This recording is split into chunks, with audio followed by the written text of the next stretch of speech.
Je voudrais vous exprimer très sincèrement d'avoir sacrifié votre précieux temps, d'avoir bravé le relief et les tempéries pour faire le déplacement de Dany à Péinu. Votre présence à nos côtés nous honore et témoigne la justesse de vue de votre département ministériel, de la marque de volonté, de votre attachement à la politique du bien-être de toute la population congolaise. Nous admirons votre engagement personnel, efficace et continu dans la lutte contre la pauvreté. Ma préfecture Dany se réjouit des mesures de plateforme multi fonctionnelle, c'est encore votre œuvre, madame. Voilà quelques actions palpables, entre autres, de votre département ministériel que vous dirigez avec clarté. Bon séjour parmi nous à Dany, je vous remercie.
Niasi et ni siamiu wagake ndekenya iko edo jesibe ni o monu popo ya ndo va ela benane le porompoa amoelo la fi enike miame duplola butoa edego eyi doya OUEB Fonds national de la finance inclusive.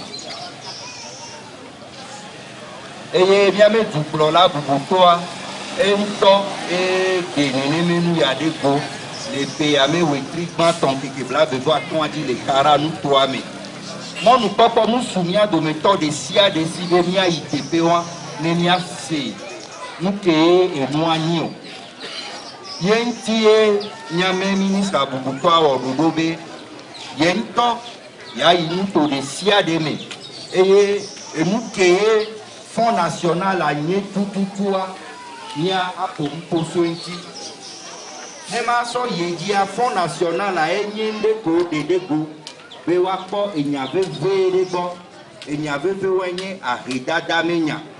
On va quoi de décider à redada va ni pour grande et à mon le diababa pour les doigts d'or. On le dit là, à Joré dit, voit et gavi, qu'on a descend, ton et les ménois dia, homme les cœurs. Homme les cœurs. Et n'y a pas n'y avait véré, et les béwa quoi bon. Nous entiers, n'y a même du plola des Fonds national à tout. Et où est-ce que ton bébé tout toi, Fonds national à, et dit, mes bébés big ban toi, et dit au Dani Korobé, absef. Accès des pauvres aux services financiers. D'aller au sous-soumet, son ennemi accès fanti. Il y a bon temps que nous disons que nous avons nous sommes tous les gens. Les gars, après, me va fier, il y a qu'un abbé baba mana mio, ao. Et gado doye, voit au point bobé. Et bon, papa que Dieu l'a tout à pas gommer les nénémés gawa d'automea. Et les bons poèdes. Et me les konamia. Et n'y a pas tant que dit que mal à tes bébés, n'y a c'est comme une nuée absefa et gâteau doye, ni et gamamayo. Que dit vous doit pas quoi de décider à redada mais n'y va les deux fois. Et wadam. Et quoi même pour qu'on en gobe de demi n'y en bois et audacia dans les mains. Pour appeler dit vous boanti, n'aimez et gars, dit vous bois, battez son pédo. À mes collègues et rien anti. Et il y avait bon que il a bronzo absent fanti enibe et gaia famille doa romere lesi. Au point bobé à messia me la quoi ton gomele me. À me que dit la gende gome. Alors me que le onde hoho voix et ma jotia ba y gomea. Au point bobé ba ko gomele gaia hohome. Et gamé home kokoto eni kotoku blaton. 30 000. Wami dit bien à Messia, mais basse, on me nuérebe. Mouni dizizi begibe à Messia, mais là, tu te quoi. Là, 30 000, mais gareba, une chama vers eux. Et nous collons, et nous collons ça. N'est que rien à voir. Et nous, la bio. On l'a fait bien, quand on peut attendre. On l'a fait bien, quand on peut. Oui, attends, blave, voir ton, blaton. Vois ma ton, blaton, tio. Amede là nous prenons la mode de me kotoku blaton et gabe niwa donamea et gae et au point bobere a messia me ba po gomeleme au point bobé a messia me ba po gomeleme nya me ro poe la po gomeleme la alofa blaton alofa ton ao au point bobé a me ko la jende gome alors le wonde yo rien gaviria wati wa po gomele et gae a dodome. Et nos doga, on a tué, le tri à ma demi, j'en bobere, à Messia Mela Diababa, Consira, et là, nos jonde d'arrêt, né à Bang Baba, Kene, le tri poua, né au Bada, hier, et gake de tout, le tri poucousia, le tri poucou de la tua, bani à Panem, voix, ni la tuile, le tri à demi, né au doga, Jire yari o kwe bobe amikora pogoni le gaya hohomea etutumba ni apanao jire jia ele ojoe na mere hokotoku braton le retri atemea ela tuge jandren kufan alors ba mon seigneur ba trop le Wetri amademia na mere ho kotoku blaton et la tougue d'André Koufan 750. Le wetri amadea mebe ebe le korami et au kwe bobere na mere tuwe me fenyere bogameji muchindoa le biais d'André Koufan mea. Ola de biais ne poufa aso darene abe économie nene ola gadare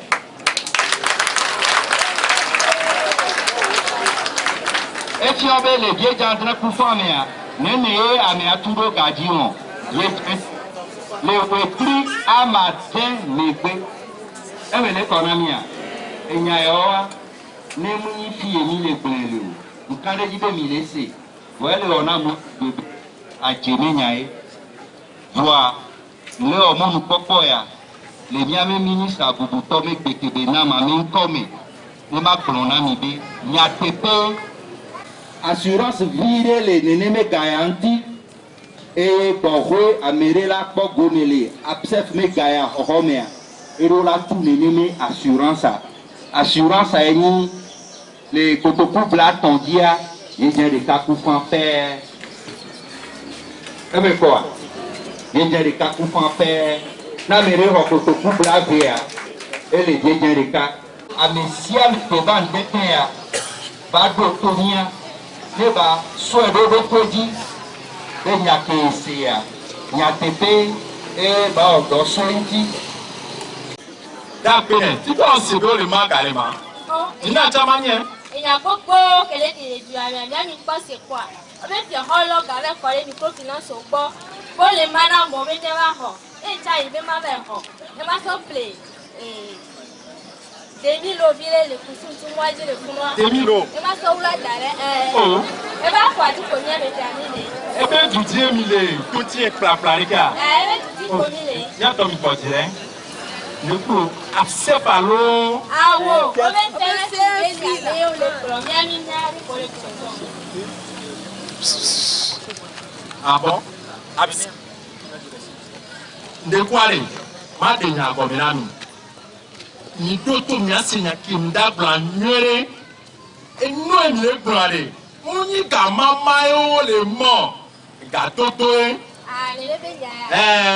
Et nous, on y est government atoba ko kabe o emi a amedo leki o le politi onde abra me onde for no me definition vale ti koko be awe e government aba ko e na re deke la awe kaka ya mesiami la ti po crédit future la so dore ma ah be da yo bodi a planiquement 30 000 parti ko 30 000 mate pleurer ah 30 000 tabe ya oni e ga kumburu yo da dona mo enwe bera Mia, mon comité on a joué. Mia qui on t'a la texte. Na ben foka. Imani na kukinami. Ina bo webe. Mila jako babe. Mia pata. Mila nani. Mila pare. Mila yi. Miko finance support. Nyo de ke da tite. Awa di kapa yi babe na. Ya ben foka. Aou. Ni ne me nyon le bro. Mi pa ke mi va le dia. Mi su cholo. Mi va ye au moins à moi bene. So ya moi matin. Le para. Il y a mira popu, mira popopone, o yana be groupement, ye nya be do millionnaire. Non, ani mi popu ni nyare. Mira tike, mira tisinya mo nwere. Nya, na ma kura mia. Amino na fe to de fe na la me non to. Non, mira tisinya no nwere, ne mi tisinya no are. Mira tike, mira yi e microfinance o. Ke o le kadide me frin, e fe na fiton. Ye mira yi wa bon, be an, e tan yi lo mi adeke, e mo am te de tan lo mi adeke. Nini be nye homme le probe wato kana nyame ko le voter nyame ni gato ko on to pore ko trawa if you tombe agba ko 30 000 da fati ebe mte ya ba hoga be to ga fita e waje to bo ko ke ah o no pe ni no se ba ebe ma de ko me ami o we a o be bu fele tie o bu fele tie o bu fele tie o bu fele tie bi a o to na no ki ja 30 000 pa so pe do ko wa ma te mu eti ala mu o fe to ka bo yo le tu pen ndi ke o me are ja pa no tu an bare e o bu ko amere nuere ko ti si nuere ke mi ti mi ano nuere ke mo e ga te ho ga ta pati ma te ho ga ho wa ma de kuna lo mo to bu pali mo to are o ma te ho ga le dan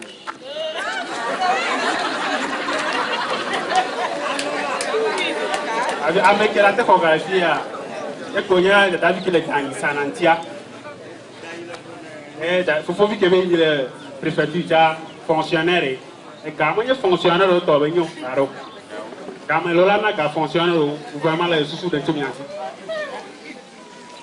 da bi ke le tanya ma de kuna be ni te ba ko to ko lo don le tanya e je si o miere be na o ko le don yo to ga na o gama va tia matu on est pas bon yore be ne kisia mo nyere va kwa plan novia no dadare que le fire va ngolo kone ko e ku mama akpo bon yore be dadabia chale to amon na dormir que peut faire le don ne wa te pas bon le gama comme si fait dès que Milawo et Miladi et Gamon Nuo, Nenny Bena, Nye et Georginami, alors Enyakemian of you bloqué Kebai. Dès que Amekela Hoga, Udo, alors Ameke Tena et Garowa, et le Benamia Yanuke Mida Sotaso, et Gaia, alors FSC Gaya, Nyak Bado de Sibena, Ameko les doigts joie. Avec les doigts, elle a défini au support. Pour te voir maintenant, yo prétend à on a été dans quoi un amour, sachez, alors on a été dans ça dédé. Et n'est maintenant on les lui à Sawan, et les bénin, à thème, et alors à l'école, à nos poids, mais bataille, on a nos beaux. Et micro à Fokou Kadebenya. Les cas pour faire l'objet de cas que les trucs à moi mais et ton fort dit ça il dit à ma bébé à me la valle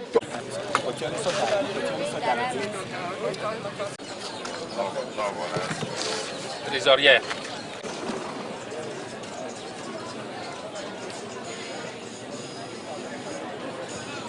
alors quand tu parles là-bas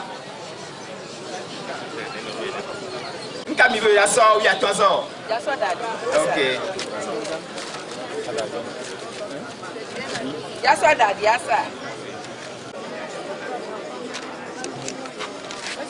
Yawo zoro. Eto beto na milo. Majibe ma de kuga de nami. Do akemi do le tebe. No bea. E o be mi mtangi la mikabo. Kwa mi aso kemi. E o nambe ni kwa bu de nyanti bile.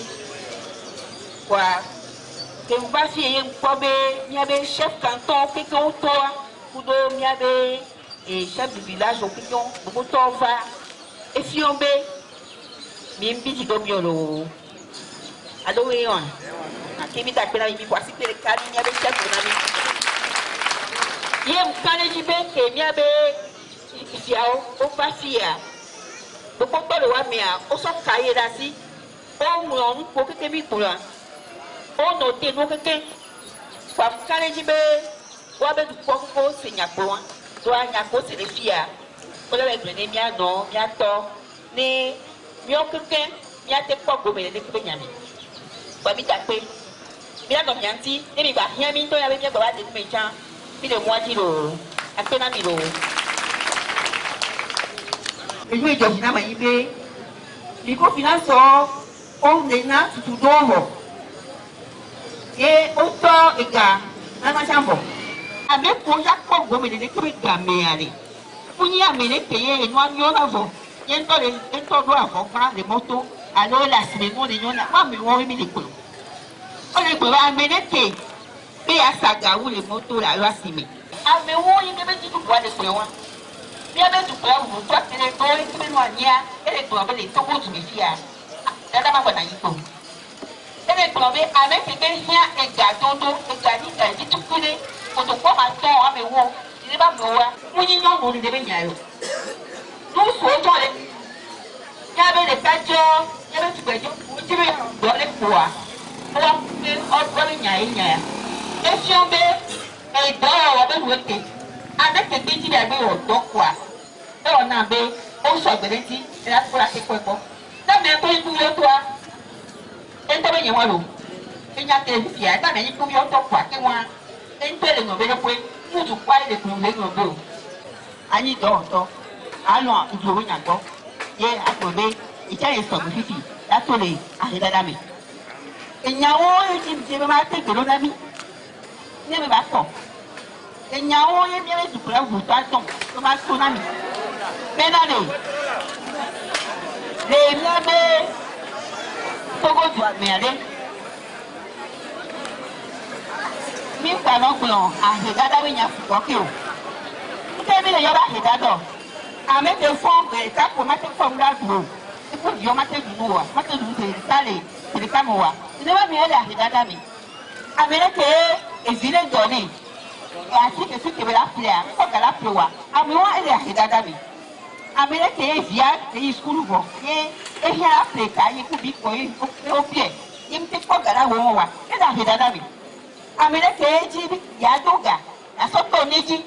Yasa tutoko e motomi yasa blo yasa gawu ni ne ba mea ehia gawa wampo gale mo bona wana wo ni ne ba mea e da hidada mi ye pe ye tukula mutwa kudo di duwa ke o si te fitibe mia na ni mia du ne be noji mia na le amete ba kwa haya enu wa mu ne le nya te wa bia no nti c'est que bien maintenant, à mes sœurs, nous les électroniens, au Péroga, à Toupin, au Seigneur.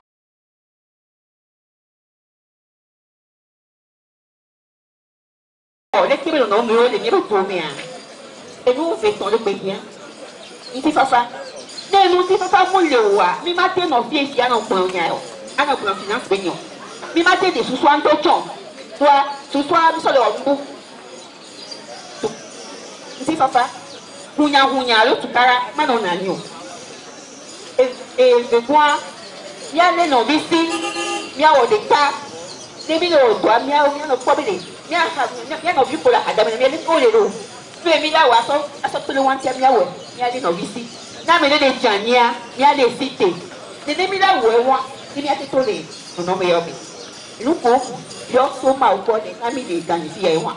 Ane teye mi abe kuji bube sukola bulutwa ani kiri to ma tuna mi won e fi an papa e fi de ka o e fi no bi sile de e fi e do o ni mi so gbede ti kwa kan ji be e yu yo ko mi de to be do ko be de gbogbo a e bo e ba to wure kia e ye fi a mi te ji de kia bo kwa kan ji ma di wa e bo e ba to wure kia o la kwa agbeja to gbo do de ame ko le sasi la yo hia ja apilwan ti ko ba ti ko wa so gbo wa mi awe anyu ni tin gbo ni mi ade fion be mi so gbe lo ipa ti pe ni na no ara ni alo ya no ni na ko se ni ya no gwa na asabe e to yi ka me se me ko ba ya te nwa wo yi akedada na fo le mi anu le Togo tu a me ple dan tu ko me la ya o to ve ni Ok. Vous êtes combien dans le groupe là? Nous sommes au nombre de 14. D'accord. Donc ça veut dire que vous êtes constitué un groupe solidaire pour avoir Alors, qu'est-ce que vous allez faire avec cet argent? Cet argent va nous aider à renforcer notre petit commerce et nous aider au champ pour notre chose, maïs.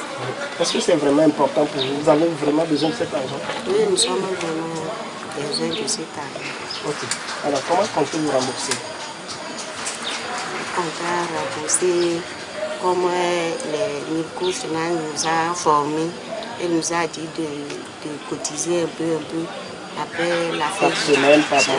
Chaque semaine ou bien fin du mois, nous allons ramasser le paiement comme on nous a dit. Vous avez cotisé chaque semaine. Selon notre réunion, nous allons décider de cotiser chaque semaine 1250. Donc, à la fin du mois, ça fait 5 000, on ajoute 150 et puis on ramasse.